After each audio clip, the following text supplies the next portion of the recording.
of course, you might remember Ed Miliband, Mr. Sandwich as I like to call him, because let's face it, he had a bit of trouble eating one not so long ago, and now it appears he's making a meal out of this whole net zero crap. And I say crap because, in my opinion, it is, because let's face it, whether they like it or not, our net zero air will move elsewhere around the globe, and therefore we're going to get other air come our way, and let's say somehow think something like, oh, that'll be alright in about 15 million odd years, our air which we once had here will be back again. Well, sorry, but I'm guessing it doesn't really work that way. And anyway, it is, as far as I'm aware, costing us a mountain of money at the moment, with who knows how much that will increase by in the future. And it seems I'm not alone in thinking that net zero is, more load of bollocks than Keir Starmer, because Julia Hartley-brewer has kind of hit the nail on the head. Just listen to this. Actually, no, it's climate change policies, net zero, which leaves us very vulnerable, as we saw with Spain and Portugal,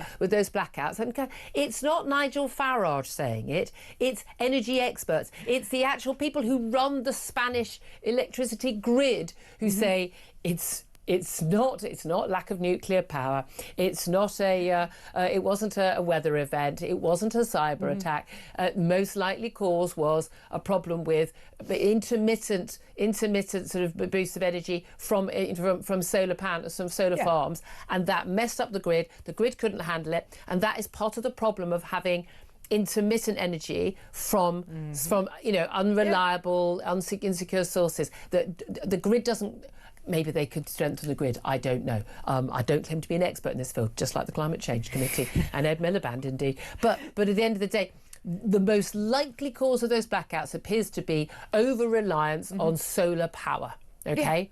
So, but we're trying to move to more reliance on solar power than even they have in Spain. They're at 53%, and we want to go to 95% solar and wind renewables. Now, I'm sorry, the biggest risk to this country is net zero. And that's a very good point, isn't it? I mean, I don't know about you, but quite often I open the windows and see nothing but clouds and rain. I mean, it is good old British weather, isn't it? Unless, of course, we do have our 1 or 2 weeks of nice weather during the summer, and that is generally for the year, isn't it, as far as it seems. So if we're going to rely on solar power, then we need to have some sort of backup, whether they like that or not. And before anyone says about the wind, apparently, as far as I've heard, but apparently, if these windmills that rely on wind have too much wind, then for some reason, they can't handle it and therefore can't put that energy that they're generated into the grid, which kind of strikes me as a bit strange. And how much is it going to cost us after, 15, 20, 30 years time, when some solar panels more than likely start to deteriorate and may need replacing? At the end of the day,